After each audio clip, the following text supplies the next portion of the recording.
Hope everybody's having a wonderful day. I know that the weather is very unseasonable right here in Durham, North Carolina, and all in that space. That's right. It's probably around 60 or 70 degrees out there, and it's been that way for the first few days of this particular year, 2023. Who knows what kind of sense of the weather that's going to give for the rest of 2023.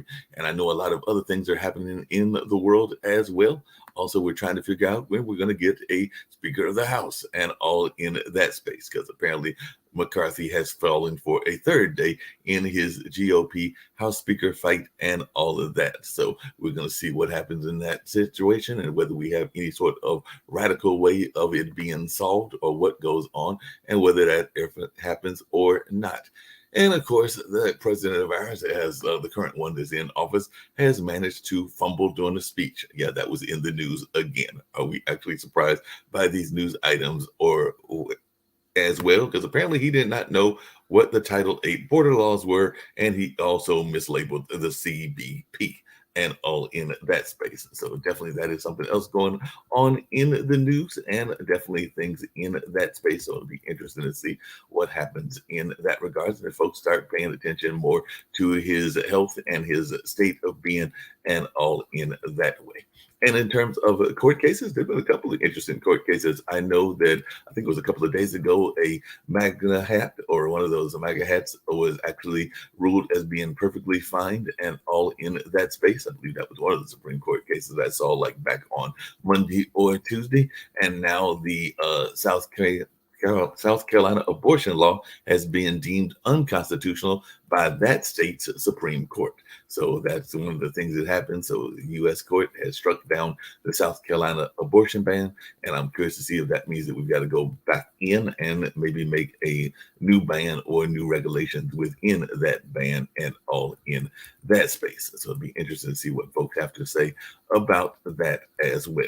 So that is one of the things that I'm hearing. I'm also hearing that the Great Resignation isn't over yet. So apparently, folks are out there trying to hire and they're trying to figure out where are all the workers. And I actually know some people that are actually out there even on this particular day doing some job hunting and all in that space. And the U.S. economy has added 223,000 jobs in December. So that is one of the things that is good for the US economy, but definitely there are some other things that are going on in the world. And speaking of violence, apparently there's some violence going on in Mexico. That's right. Violence hit a Mexico cartel stronghold as the Chapo son was nabbed. So that I know that that's one of those gang members down there around the whole area of Mexico. And apparently, that particular part of Mexico is now in some sort of uh, chaos and all in that way. And we'll see what happens in that space. And by the way, hopefully Sasha will come in because we're also seeing that Germany and the US have agreed to send armored vehicles to Ukraine. So they can now have some armored vehicles to go with their fight. I've actually even heard some speculation that they may be trying to end the war by March. And that would be interesting to see if that happens and if that is actually possible or not possible and in that way. So it'll be interesting to see what goes on in that space. And apparently, we still got the California floods. California is getting wetter and drier as that particular part of the country keeps getting wetter in terms of constant rain. I just told you we're having a little warm weather. And I guess over there, they're having constant rain and in that space. And in another national news story, a Connecticut lawmaker, Quentin Williams, was killed in a wrong way crash. And so he was a Connecticut state legislator, and a lot of folks were seeing him as a rising star state lawmaker. And we'll see how they react there in the area of Connecticut and who comes to take his place. But our sympathies do go out to his family and all in that kind of way. Let's see if I see any other national news going on or international news, I should say. Oh, China apparently is underrepresenting the severity of the COVID outbreak, according to the WHO. So, are we actually surprised by this or not surprised? As we know that a lot of places, including possibly even the US, are definitely not exactly maybe giving the right numbers, but I've got my data man here, and maybe he'll have some thoughts about that as well, because China is now defending its COVID response after the WHO gave its concern. And experts say that around 1 million deaths are quite possible in China due to COVID. But I don't think that those are the numbers that we'll be hearing from China and all in that space. And speaking of that, and one other thing, then like I said, I'll bring up my esteemed fellow panelists and all in that way. But we definitely have news that the Eurozone inflation rates have slid to 9.2% as energy prices surge cools. So that is something that is going on, and we'll see how that impacts the world and the world economy and all in that space. And I will give you a little bit of news from India as well, or actually I want to make sure that I'm giving the right place, but Great Britain, but with possible Indian ties. But Rishi Sunak's anti-strike laws may be illegal. That is some of the other news that are coming up out of that part of the world, because employers could sue unions under the planned anti-strike laws. So we're going to see whether folks think that that's a great idea, and maybe that's what should be happening even here in this part of the world as well. So I'm going to bring on my like I said, esteemed panelists. So I've got definitely Shaquille from down under, down there in Australia. He might have some news from down in that neck of the wood and everything. And I've also got, of course, Chris Greco, the data man, who is with me and all in that way. So looking forward to seeing some of his thoughts. And he's always got some interesting graphs and figures to share with us and all along those lines. And last but not least, I've got Dan Worthington, and he's always got some amazing things to say from that area of Utah and all in that space. You know, I was having a conversation earlier today with a friend of mine, and they were noticing that there is still a significant amount, even here in the United States, of folks that are facing hardships and homelessness and things of that nature. So I was just wondering, because that's one of the topics I was going to bring up is, are there enough resources for people that are facing whatever those situations are, and can we do something better about it, or should we just accept that as a casualty, that there may be some people that are not necessarily able to have the right living environments, whether they be veterans, whether they be just common citizens or whatever. But I do know, because just around the corner from me, there are even villages. I've seen like tent villages, even here in Durham, North Carolina, and I've seen them under bridges and other things in that space. But I was just wondering, is this something that, there might even be some there in Utah. I don't know what the situation there is in Utah or in Maryland, where Chris used to be at, or even in Australia. So is it something that we should be concerned about or not concerned about? Ted, I didn't really have a monologue, but that's one of the thoughts that was crossing my mind and everything. Sorry, I've actually missed the question because I was busy backstage. Is what something that we should be worried about? The situation of homelessness here in the United States. And No, we shouldn't. Who cares? Like, nobody's going to say that. There's the political left that always goes on and on, like they're the only ones that care. Like, somehow, the other side of this argument, the evil capitalists like me are like, homeless people? Awesome! We need more of them. Like, nobody's on the other side of this argument, Mark. Of course it's Mark, before we go into the homelessness aspect, I'd like you to just put up my share screen here for a second. And I want to show you how the Chinese are testing their people. Now I want you to take I don't know if I can get it. Yeah, here it is. So look how they're testing them. Look where they're putting the swab. They're not putting the swab in the nose. They're putting the swab in the mouth. No. They're putting the swab in the mouth. No, Chris. You don't know. Yes, I've seen it. I've seen it on TV. Hold up. Because the way that the PCRs are done, even here in Australia and New Zealand, right, is they put them into the back of your throat and then they put them what? Well, okay. So Shaquille, let's talk about this for a second. So basically, the back of your throat, then they put them up your nose. Because that would up your nose first. So they put it on the back of your throat first, then they put it up your nose, and then they test it. Oh man, it's like eating boogers. So basically, so what happened? The throat first. Oh, the first. Okay, and throat first. Okay. So it's like eating phlegm. All right. So basically, what happens is that.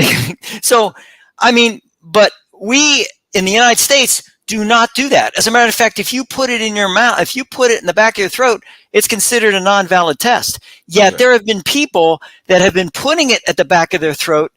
They take one test, they do their nose, they take another test, they put it back of their throat, they get a negative on the one with the nose, positive on the one with the back of the throat. So, this is where this whole underrepresentation thing is going on. When I saw that on TV and I saw that they were testing in the back of their throat, and that was it. I mean, now maybe in Australia they do it differently, but in China, I saw that once they were done with the back of the throat, they were done. So if that's a situation and there's less of an occurrence of COVID in the back of your throat than in your nasal areas, they're gonna of course have an underrepresentation of the number of positives, because you're not gonna have a positive.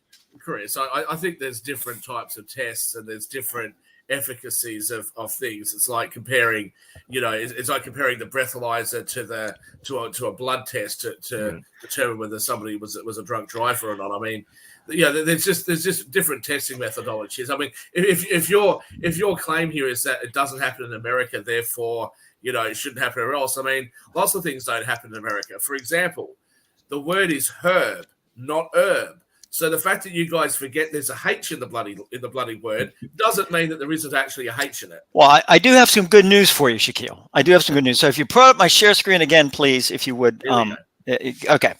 So I do have some good news for you. So over the past 7 days, they've done Google Trends. Now, I wanted to make sure that I had all the categories I could.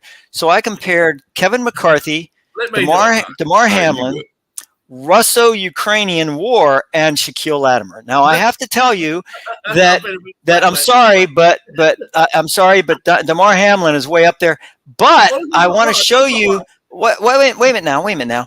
On when was it? On January the 4th. Yes, on January the 4th. You actually had Shaquille Latimer. You had the same amount of searches as Kevin McCarthy. So I just wanted to let you know that I'm so proud of you. I can't believe. I mean, I guess show it to you. There it is. Where I saw it. My hand is there. It is. There it is. So you had Russo-Ukrainian War, the Russo-Ukrainian War, and Shaquille Latimer had the same amount of searches. I just want to let you know that I'm so proud of you. Yes, Dan and I are going to clap. We're going to have tennis claps for you, because I think that's so cool. Wow. We talked about it on the show, whether or not there could be an alternative to Kevin McCarthy. Steve Rouse suggested Donald Trump. I was being a smartass and said he's not a member of the House of Reps. And you guys corrected me and said, look, we don't follow the Westminster system. We have some bizarre in America at the moment. And you don't have to be a member of the House of Reps.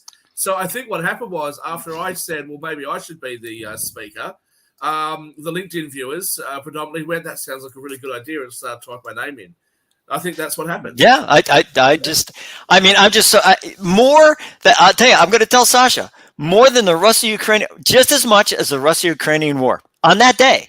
I just, wow, Shaquille Latimer and the Ukrainian War had the same amount of searches. That doesn't sound right, though, does it? I mean, surely. No, of course not. Speaking of the same amount of searches, I just came up with a brilliant idea. I think that Shaquille will like it. I think Chris will like it as well. It involves Dan Worthington. I have decided that, in 2024, because they're having a hard time with the House and with everything else, I think that Dan Worthington would be a great president if you will make me the vice president. So I'm thinking that Dan Worthington for president of the United States and clean up. No, Mark, get in line. Get in line. We've already had this discussion. You're muted, Dan. We can't hear you. Is he frozen? Frozen. Yep. Yeah, Dan frozen. But he's frozen in a good. He's not frozen like this. Mark, get in line because we've already got this plan. We've got David M. Walker. He's going to run for president. I think we said Steve Brown could be the vice. I'm going to be the Secretary of State, because if Kissinger can do it and he wasn't born in America, then obviously I can have that role. So I'll be the Secretary of State. The Speaker could be somebody articulate, so not Nick, obviously. Dan. Maybe we could make Dan the Attorney General. And Chris will be Secretary of Defense. Why is it every time I tell Dan that we can't hear him, he freezes? Look at him. I know. Hi, Dan. Hi. So, Something going wrong in Utah. Dan, we can't hear you. There's no sound. You might have to bounce. I'll tell you what we have to do is we have to put in what he's saying. So Dan, just start talking and we'll finish it up for you. Well, as long as Dan agrees, I would be fantastic as the Secretary of State. Just nod your head, Dan. Yeah. So of course I agree with you, Shaquille. No, of course I agree with you. You might have to bounce out and back in. So let's try that. I always agree with you, Shaquille. Yeah. Well, Dan's getting his stuff together and everything. I did see somebody that was getting a lot of play. I wish I could think of their name because apparently they're only getting play now because they have a limited job. Because once they actually get a speaker, their job will be replaced and all of that. But I did hear a lot of folks, and I want to hear your thoughts, Chris, about this. That the woman that is running, I think she's the clerk of the court or the clerk of the house for the whole house, is doing a fantastic job. And I had her name somewhere. I think it was like Christine something, but I'll go find it. But they're saying that she is having to, very much be involved in this whole political situation, that she is handling it with a great deal of decor because she is the one that actually is the person you were talking about, the Robert's Rule of Order. She's the one trying to keep some sense of order there in the Congress as they're trying to find this leadership. And they said that she's had this role a couple of times where she got thrust into the limelight. Also, when she had to serve the papers of impeachment twice, I think, to Donald Trump. But those are the only couple of times that she was actually really in the news. But they are saying on all sides, because apparently there was a joke that she should be the Speaker of the House because apparently she's doing a good job in that role and everything. I'm going to try to find her name, but I did read an article, I think it was on Newsbreaker, one of those services, that said that she was doing a great job in that role, and I don't know if anybody's got any thoughts, and I will try to find her name and everything. Well, I looked up clerk.house.gov, and I actually found. I mean, you can find about the clerk itself. Right. So she is the Honorable Cheryl L. Johnson, clerk of the House of Representatives. So she has. If you put on my share screen, I have the actual floor summary from January 5th. That shows, exactly what happened at which time. I mean, we're talking 2 seconds difference here. 2 seconds. I mean, every 2. I mean, this person is doing a great job of.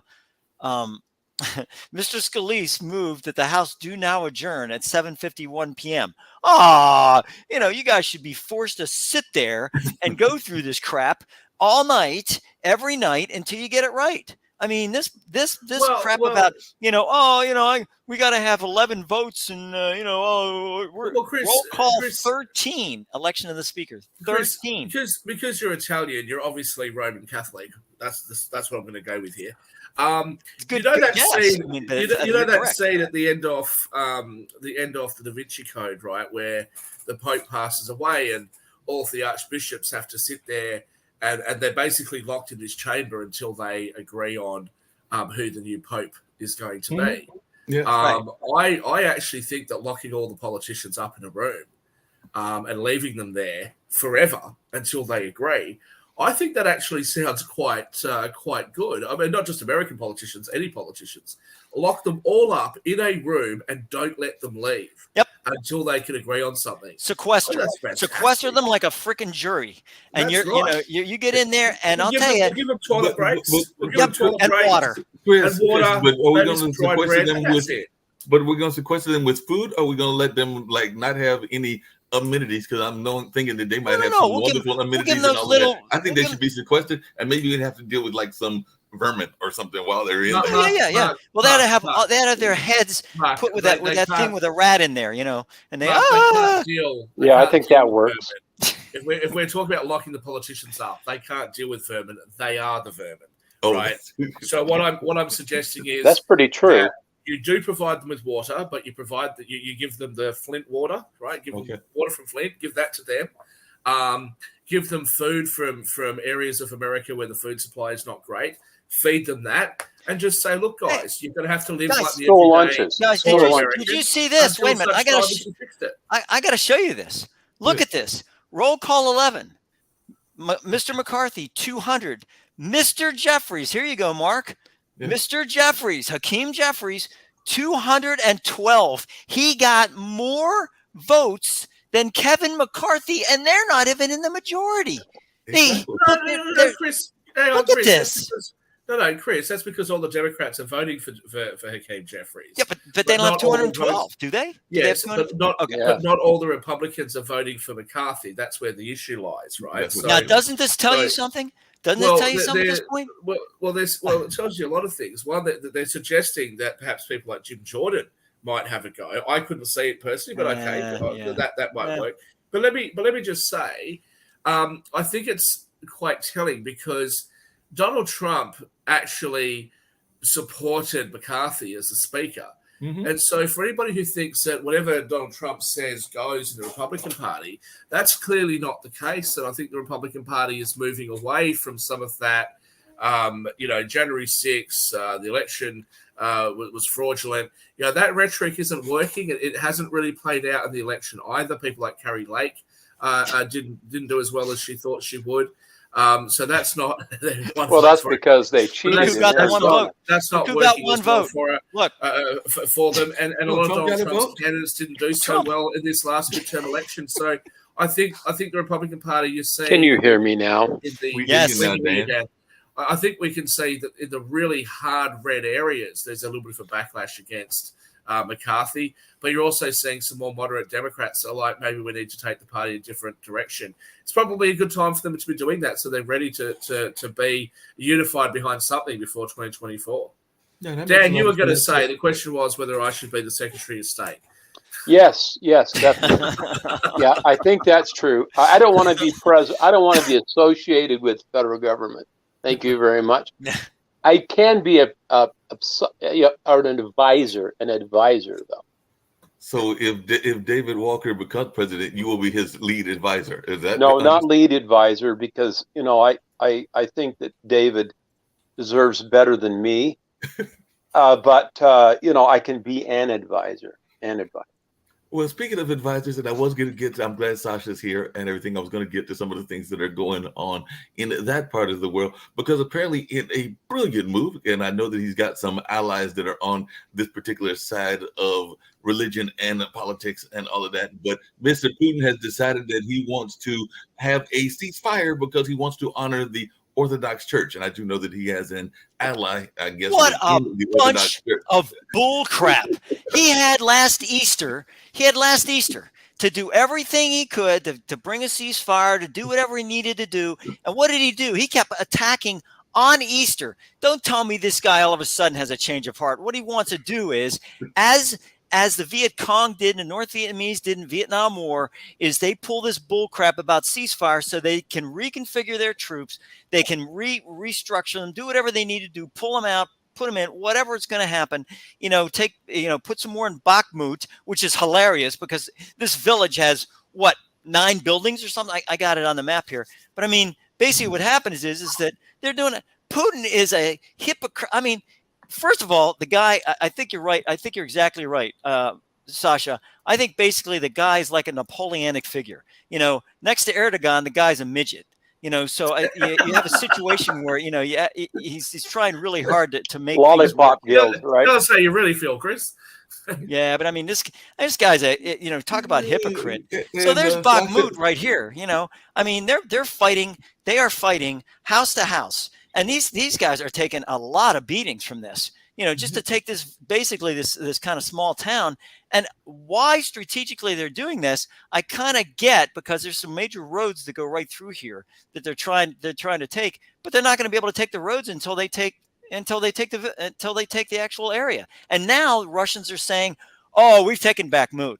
Yeah, we don't have a problem with that. We've taken it." And I'm sitting back going, "Really? So why are there still sappers up on the top floor wiping your guys out?" What's happening in Bakhmut is a little bit more interesting. It's a personal fight of Mr. Prigozhin and his Wagner. Yeah, his Wagner group. Who Yeah, want yeah. to show that the Russian troops are good for nothing, but they are specially trained group.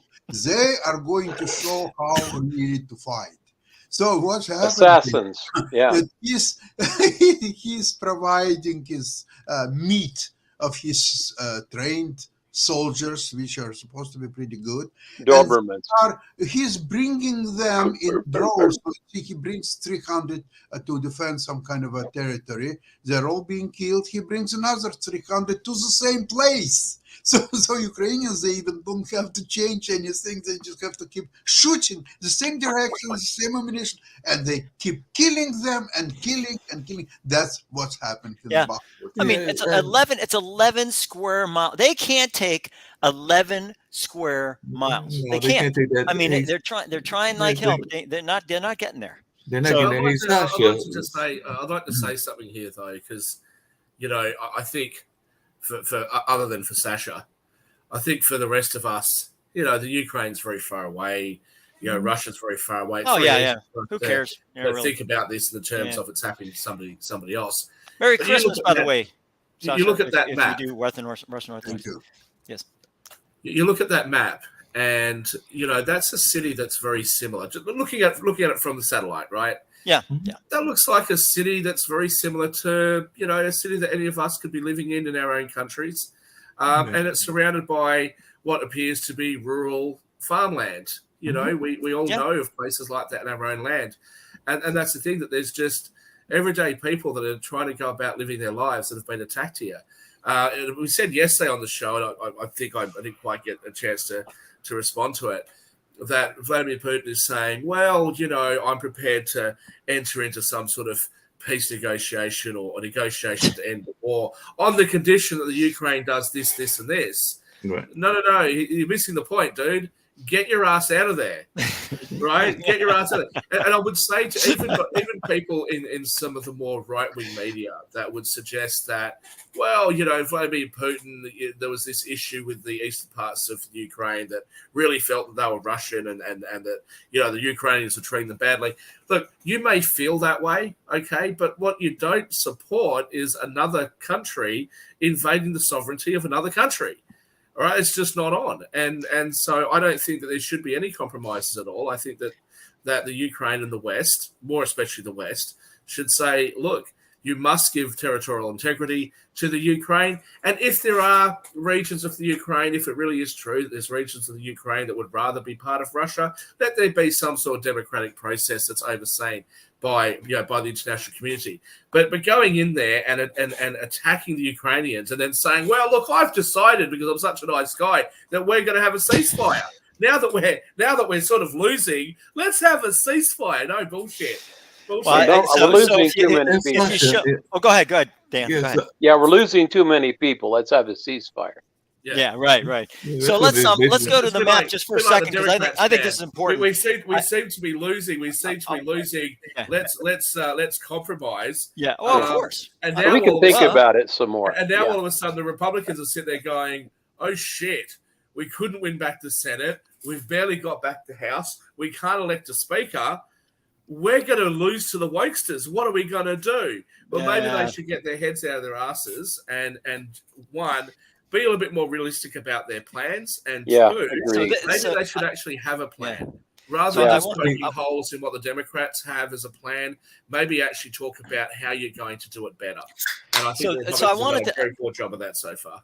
Yeah, so I Yep. wanted to just compare. So this is, remember that circle I showed you, that big gigantic circle that was 11 square miles? This is the dot right here.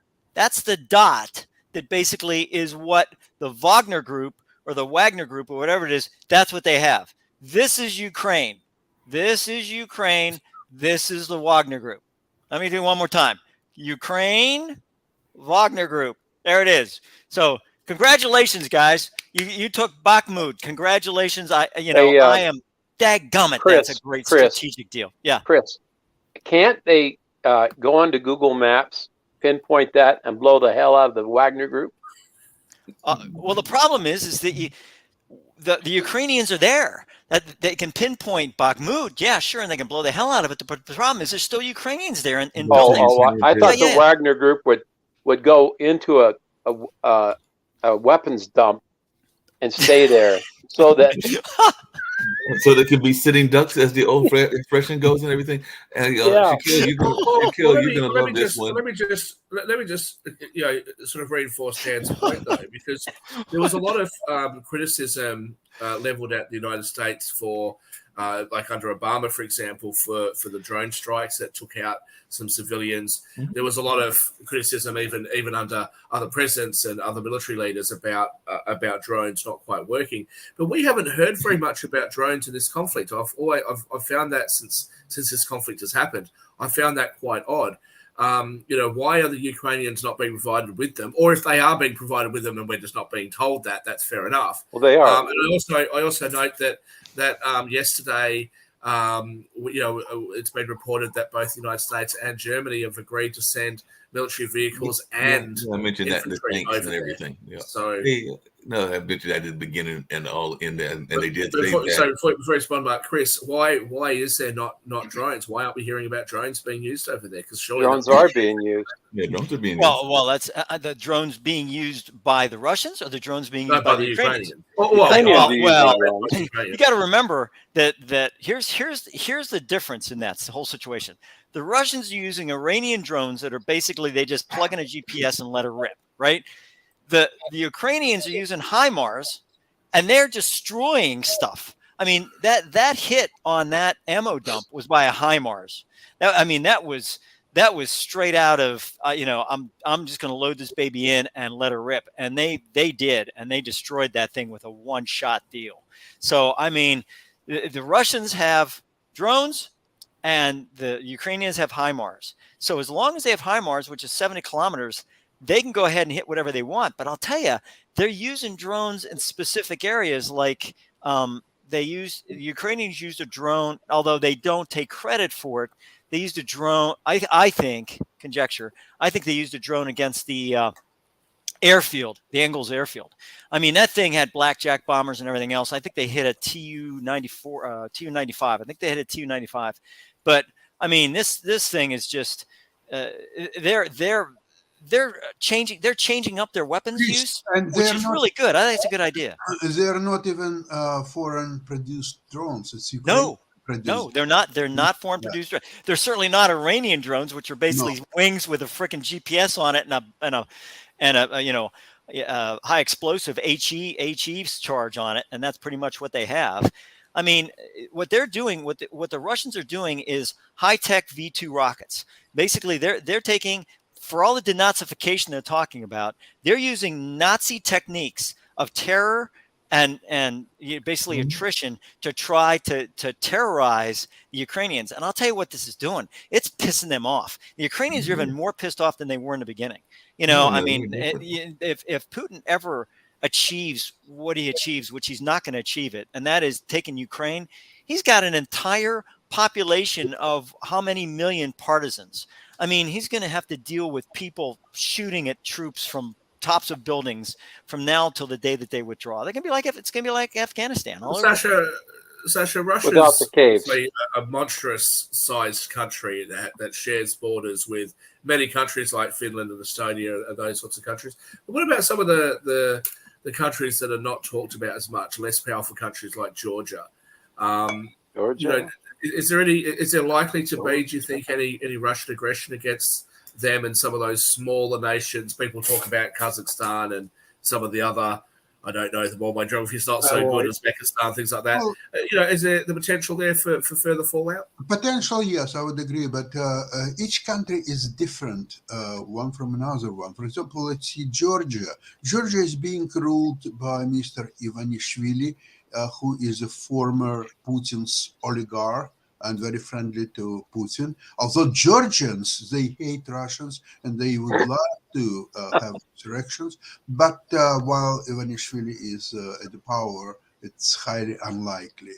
Now, for example, country like Kazakhstan, they already declared distance themselves from Russia, and although they're not they don't have direct uprising against Russians, but if Russia would do any unfriendly moves toward them, they're very close to do exactly that. And Kazakhstan is not a joke. It's a pretty large country, and it has a lot of Russian population, by the way. But Russians who live outside of Russia, they are enemies of Russia. They don't want to deal. They don't want to do anything with Russians at all. Now, So I this know is- in this is Europe, for interesting. example, many people who moved from Russia to the West, to the Western Europe, they are trying not to speak Russian in public places. They try to speak either local language, or if some of them can speak Ukrainian, that's even better, but not Russian. That's what's So happening. this is an interesting point, because either yesterday or perhaps the day before, somebody said, it might have been you, I can't remember who it was, had said that there was a certain nation that was basically essentially giving refugee status to any Russians that wanted to flee Russia and come there. Do you think that there is perhaps a change in was Serbia, I sentiment think. amongst Russian people who just want to get out and say, look, I want nothing to do with what my country's doing. Let me into your country. I want nothing to do with Russia. Do you think there's a rise? A lot of people already left Russia, and more people will leave Russia. Of course, it's not an easy thing to do. Many people just unable to leave Russia because of the material considerations, because they have older parents, and there are a lot of course, strings attached. But a lot of people, and I'm talking about younger people, able people who had actually very good jobs in IT sectors, or so, they're all moved away from Russia. And what they noticed, a lot of them are moving to, for example, countries like Armenia, which is it's a different country, of course, from Russia. It's supposedly independent country, but they now showed in the last few months there was GDP of Armenia jumped about 15% because of influx of Russians and having good jobs and so on. So they're benefiting from it. So speaking about immigration, so sometimes it could be very positive for the country. Sasha, I've asked you this once before, and I just want to sort of touch on it again. Again, Russia is a monstrous-sized country, and I know from talking to people in China, I know from people talking in other very large countries, that often what is happening in the political capitals in the largest cities has very little effect and is largely ignored by people that live elsewhere in the country. What do you think the sentiment is of the people that live, in far more remote places, nowhere near St. Petersburg, nowhere near Moscow, some of those smaller cities and those smaller places around Russia? Is there any kind of knowledge about how they're feeling about this? Are they aware of what's going on, or is it sort of being covered up from them? What's your understanding? It's very, very difficult to gauge really what's happened in most of the Russian territory, because remember that all the politics, economy, everything is centered in Moscow, to lesser degree in St. Petersburg, but mostly it's Moscow. So everything and all decision making and everything is coming from Moscow. So the rest of Russia, they're fighting for their existence more than anything else. And they have no say in politics of Russia or in election of its leaders, and absolutely not. So for all practical purposes, it might as well be ignored. And not only by Putin, which is always the case, but even when we are discussing situation in Russia and what's happening there, we might just as well ignore it, because it's non-event, it's no factor at all. Now, does the political system in Russia, does it have a similar thing to, say, Canada and the United States, where you have individual states with their own state parliaments or state congresses that have their own rights that's separate to the rights of the Russian Federation, or is it all run under one big government? Yes, you're absolutely right. It's all centered system, which starts right from the top in Kremlin, and then it goes all the way down, and everyone, whether it's let's say governor of some republic or state or whatever, they're all taking orders from the top. And if they're disobeying the orders, they're removed instantly, if not being killed. So they will be just ruthlessly removed. So this is all centralized, very highly centralized system. And therefore, everything what trickles down on a certain level, it might as well be ignored, because it's non-event.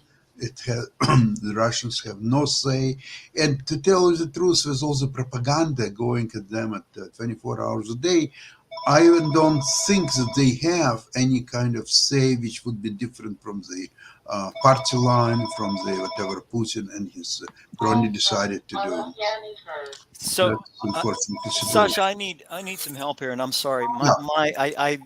I looked up migration migration source, and unfortunately, it's in Russian. So I have it up in Excel, but it's in Russian. So I just need to find out what it has it all the way from 1990 all the way through to 2000 to 2021.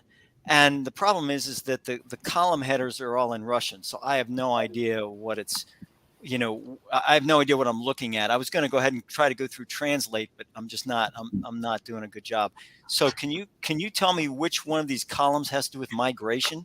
Okay, yeah, it's talking about results of the migration. Then they're talking about, okay, the first is the years and how many people arrived. Then it goes Russia, inside of regions, from other regions, and from foreign countries. Okay, so that's in this area here. Yeah, the last one is foreign countries. Then people who left Russia. Oh, this is okay. This is migration. Okay. Again, Russia, regions, other regions, and to foreign countries. Okay, so basically, migration. We're talking, 3 million people there, in 2021. So I mean, there's 3 million people that are leaving there. I mean, there was only maybe less than 2 million, and that was in 2004. And then when did Putin take charge? What year was that? It was 2000. So 2000. So 2004, they were kind of they were okay with it. Then all of a sudden, they got this real over 4 million people. So basically, you still have almost 4 million people that are leaving. That's just from inside Russia. Then you have the rest of that area. So I mean, this is Russian reporting. As much as you can. I don't know how much trust is there in this reporting. Yeah, exactly. They're probably underreporting it, which is, I mean, the same thing that China's doing with COVID and whatever else. So, I mean, it's kind of interesting. And also, not to get off Ukraine for a second, but I finally found the data on homelessness, Mark. I have that on my share screen. So basically it says, and this is the 2020, this is from HUD. This is from the Housing Urban Development. Right. On a single night in 2020, roughly 580,000 people were experiencing homelessness in the United States. 6 in 10 were staying in sheltered locations. So, I mean, 580,000 out of 320 million, or 330 million. So, I mean, that isn't many, but still, that's 580,000. And then, I mean, the whole report is here, and I have the site here if anybody wants it. But I don't mean to get off the Ukraine thing because I think that's pretty important. But I wanted to address that one that you had way long time ago, Mark. So basically, almost 600,000. And in your case, Sasha, basically what's happening is that you have maybe 7 million people that are leaving per year. Unless I'm wrong, I don't think Russia has that many people. I think Russia has what 100 million or something like that, 150 million. 140. So 140 million. I mean, they're losing 10 million a year, or 4 to 5 million a year. They're going to be an empty country in about 10 years. War's over. There's nobody. Yeah, there's nobody left. I mean, it's going to be Putin and the Castle Guard. That's going to be it. You tend to think that. By the way, able to leave, the Wagner Group is beginning to enlist people directly from prisons. They're traded their jail time to join the war in Ukraine. By the way, there is no legal explanation how it could be done legally, because if you're inmate and you are under different jurisdiction, at least under Russian law, that than the mobilized people. So therefore, there is a contradiction, even the mechanism itself, how it can legally implement. Well, in the United States or in World War II, we did a lot of this as well for certain crimes. Would give them the choice. Judges would give them the choice of going to prison or joining the Marines or something. Yeah. The former governor of South Dakota, Janklow, was one of those guys. He allegedly raped a woman on the Indian reservation, a young girl, and was convicted, but then chose to go to the Marines, obviously, and then later became the governor. You just mentioned that there was some kind of a judge's decision to allow that to happen. In Russia, there is not even a judge's decision was required. The ruler of Wagner Group, Mr. Prigozhin, he himself was going to jails and talked to inmates, encouraging them to join. Some of them did, some of them didn't. So on what authority he could visit the reservation for inmates and speak to them directly and recruit them right there? Putin probably gave him the authority. Yeah, I'm sure Putin gave him the authority and everything. No doubt about that. Hey, since Nick, he's a you'll be dictator. glad to know this. Speaking of migration, and I did allude to this earlier, but I know that sometimes you have mentioned a country that you are not the biggest fan of, and all in that space, that being Venezuela. And apparently President Joe Biden on Thursday said the U.S. would immediately begin turning away Cubans, Haitians, and Nicaraguans who crossed the border from Mexico illegally, the boldest move yet to confront the arrival of migrants that has spiraled since he took office. Mark, there's more to it than that. Right. He knows that of all the immigrant groups that come over, right, unless we're expected to believe right. You're right. There's more to it. But the people that come from Venezuela and the people that come from Cuba, we can't hear you, Shaquille. They absolutely reject. You can't hear me? Can you guys hear me? Yeah, I can. Okay. I'm good. That they absolutely reject the ideas of socialism and big government, that sort of thing. And just by pure coincidence, a left-leaning government has decided that they're the people they're going to turn away. And rather than just saying, look, we're doing it for political reasons, they're going to say, oh, look, we're taking immigration seriously. I mean, come on.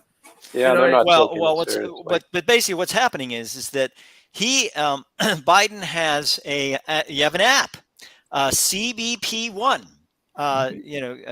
What is it? The Border Patrol, right? CBP-1, which is an app that the Venezuelans and the Haitians and the Cubans can use to put their application for asylum in before they cross into the United States. If they do not have that on their person, or they don't have it with them, or whatever else, then they are turned away back to Mexico. So I think that's interesting. Chris, and Soros is buying them the phone, if so you're they have the app. that's a good idea, okay. Look, I can understand if a Republican said that. Fair enough. But a Democrat saying that, aren't these the same people that have been rabbiting on about how black people in the United States don't have access to the internet? If somebody living in Florida or Georgia or North Carolina or Mississippi can't work out how to get ID and can't work out how to get the internet, how is somebody from Venezuela supposed to get access to this app? Well, Dan answered it. Go ahead, Dan. Aren't there libraries? Go ahead, Dan. Well, Nick, the libraries aren't sufficient for you to have free and fair elections. The black vote's been suppressed in the United States, like Georgia. So why is it not any different? Soros doesn't care about the blacks in America. He's just trying to get more illegals across the border to change the political dynamic and ruin America. Well, he said we let in 30,000 a month. Well, Shaquille, you're going to love this one because I'm actually going to bring up another news story as well, because we've been talking about the House and we've been talking about the Congress and everything. And yes, I am one of the people that touts when great things happen in society, but I also one that, believe it or not, Shaquille, will call out my own folks and everything. And there is a group of folks in the Congress that are supposed to be nonpartisan. That's what they claim and everything. They claim that they're supposed to be nonpartisan, and that is the Congressional Black Caucus. And they now have the largest group of ever 58 members in the CBC and a record number of black members elected. Why won't they let the Republicans allow a member to come in? And it's actually a member that I don't see why they won't allow them, because they're supposed to be nonpartisan, but they are upset at the Republican representative elect Byron Donalds. Surprise! And they have said that he wants to join the group, and they're like saying that he's being a tool of the Republican right and all of that. And Well, they're being a tool. they don't want in there, here we go. Good even for though you, it's Mark. bipartisan I'm glad you brought that up. Understood. Good for you. We have Thank we you. have the Thank you. Congressional Black Caucus, a Hypocrisy. nonpartisan group that's upset that a black person is representing the views of the Republicans. You can't make it up. That's called You really called couldn't politics. make it up. Oh, that's being a dumbass, right? Politics in America, baby. Hey, are we ever going to have a leader in Washington for the Congress, or are these guys a bunch I of don't know what you honestly. I don't Supposedly. know what you guys There's no if leader. you show my I share seriously- screen, Nick, show Okay, my we're share gonna see screen, some and weird you'll We'll put up see. the share screen. By the way, I'm telling you, it's by the gonna way, be Donald Trump. was He's one just of the he got candidates, one and vote, not then just he Donald gets two. Trump, but Donald Yeah. Byron Well, was also a No, candidate it's going to as still be well. McCarthy. Put up there. It's still going to be McCarthy. I know it's honestly, gonna be I McCarthy. cannot understand why any American is actually complaining about the fact that there's no speaker. No speaker means absolutely nothing can be done. No You laws. guys should be taking a breath of fresh No air new and just laws. be like, Already a budget. Good keep thing. it like this. That's right. Budget's Let done. the government be shut down. Who cares? We'll get on with our lives. Everybody but Nick. Nick's a bit insane. But other than Nick, I think you guys should be rejoicing. Do you want me to send some champagne over to you guys? I couldn't imagine anything better. Shakil, may I ask you I love something? it if my country's shut down. Shakil, do you Australia, believe that actually McCarthy holds all United States of America a hostage? He is unelectable. He's not going to be elected, period. So why doesn't he take out his name I and think let you're wrong. someone else to lead? I think No, he's no, going but to Sasha, win. Sasha, that's not really the point, though. I don't think that he's Why is holding it up not? the country. No, Why is I it don't not think the that- point? I'm answering He you. is I'm not answering you. electable I'm 11 answering you. times. I'm answering 11 you. You times. know we have Canadians. I'm answering you. running our I'm country. answering you if you let me. Panels, I don't think that American he panels. personally. Notice it's Canadians and Australian interfering once again. Yeah, that's what they're trying to tell us our business, right? Well, because You have we Sasha. actually. I think Yeah, Sasha's an agent of Putin. Hold on a second. Because we actually have a political system that works. No, I'm an You're agent doing of it here, Zelensky. right here. That's right. I wouldn't be admitting that. You don't like this idea, so hold on a second. But that whole debate between Byron and Mark, Donald and don't tell us to hold on. I was waiting. Sasha, Yeah, I don't think that it's Hold Kevin on. McCarthy Let's hear from Dan. that's He's an holding American. up the I know. country and holding the country to ransom. It's Republicans who are unable to produce a candidate for speaker. But it's obviously clear why. The reason is McCarthy. There are some people in the Republican Party who says that he will win even if they will vote 157 times, 955 I agree with you. times. It doesn't change anything. He is not going to be elected. Period. Sasha, I don't know. Again, I agree with you. I don't know why you're being emphatic about this. I agree with you. But the question for the Republicans is, who would you prefer to be there? Anyway, Does Scalise hold enough of the majority, or the Republicans to win it? Does Jim Jordan do it?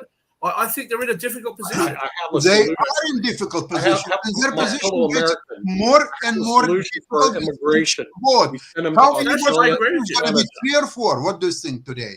Send our Sasha, immigrants I absolutely agree with you. And to as I have Australia. pointed out, I am not a Republican. I am not a partisan. We Right? know you're There's a an difference Australian. between being a partisan and somebody who says, I don't hate Donald Trump. I don't hate Donald Trump. I just look at his policies. You know, So the other than biggest that, I'm surprise- not a Republican. As And, everybody Shakil, but the biggest surprise of yesterday's vote was that last one where Trump got one. What? I thought that he was Donald Trump got a But he vote, got and one. actually Byron He Donald got was even one. nominated Trying by to the explain to House the Freedom Americans, Caucus. these foreigners watch Sasha, this I'm like a surprised actually that there weren't more Democrats that crossed the floor to vote for Donald Trump being the speaker. Because I'll tell you, if I was a Democrat, that's absolutely who I'd elect to be the speaker. Can you imagine how much you could make this guy look bad? The Democrats effectively have the Senate, so you've got him there as a speaker. Republicans in absolute disarray. If I was a Democrat, that's exactly what I'd do. I'd put him Shakil, there as speaker. but compare. Russians are going to jails to get people to fight. So now Republicans are getting Trump. He's not in jail yet, but obviously he's going to be there soon. So they're bringing Trump, and he's got one vote. Brilliant. It's a brilliant move, Shakil. You're not for Trump, I know that. So enjoy. Yeah, of course I'd enjoy it. Again, look, Sasha, although you're a bit close to the United States because you live just above them, I'm nowhere near the United States. I spend time there. I travel there. This is a lot amusement. in the United I get the States. popcorn out. I mean, I've had to endure it in my own countries. The UK's been through this Brexit thing, and now America's just absolutely lost the plot. Brilliant. Hey, Nick, I just came up with a brilliant idea. Well, actually, one of the things we're going to do next week, and I'm going to mention that just so folks know and everything that are watching. But Cori Bush and Donald Byron were going back and forth, and Donald Byron said that to Cori Bush in apparently Twitter, Cori Bush, if you see a black man rise, let the man rise. Even if you disagree with them, I'd be happy to sit down and debate our policies one-on-one whenever you like. As a black man to a black woman, I never do that to you. It's the same you did it to me. And that's what he tweeted on Thursday. So, Nick, I think I'm going to reach out to both Donald Byron and Cori Bush, and maybe we'll have the debate right here on Pod TV. What do you think? Wow. But you know what, Mark? Again, this is such bullshit coming from the left of politics, right? Because whenever a black person who isn't a far left extreme, Marxist, which most people, by the way, are not, they don't realize that what they're saying is in support of Marxism. But whenever you say, hey, I'm for fiscal responsibility, blah, blah, blah, they're like, oh, you're a right winger. You must. My cousins call me white boy, right? Because they think that I'm too far white. I'm too far conservative. I've got no idea, which is funny. It's amusing because I've got sunburned and none of them ever have been and all that sort of stuff. That's cool. I like that. That's funny. We have a good laugh about it, right? I don't sit there and get offended and get upset. Again, we live in Australia and New Zealand, so we're not as sensitive as you guys. So absolutely fine. No problems. But, you come across to the United States and you see black people who espouse ideas that the political left doesn't like, and the political left comes up and says, well, they're traitors to their race. They're the black face of white supremacy, as was said to a gubernatorial candidate in California. This is the sort of rhetoric that they hear all the time. And then when it's the other side, when the other side try to achieve something, it's like, well, Oreo. You should celebrate us. Even if you don't agree, because somebody of color is achieving something. It's bullshit. Hey, but Dan, guess what? There's a term for just about every race has a term like that for that existence of somebody that is perceived to be maybe too supportive or too much like one group versus another. You just brought up the term Oreo. I've heard taco in the Hispanic community. I've heard. Well, let me tell you, I really like Oreos, especially with milk. It's the chocolate cookie on the outside and the white creamy center. Right. But I am diabetic, so I have to be careful how many I eat. Are you trying to say that a cookie color has caused you blood sugar problems? Well, no, I think upset Markley's friends. I think all these. I think all these ridiculous. Oh, you're going to say timeout? Yeah, it's timeout because it's about time. I have another show waiting. Oh, okay. No, we got to wrap up. And the only thing I was going to mention really quickly as we wrap up, because the other show that's getting ready to go on is that. On Monday, we will have a woman that will be coming on the show. I think it's a woman. Coming on the show that is a supporter of Donald Trump. They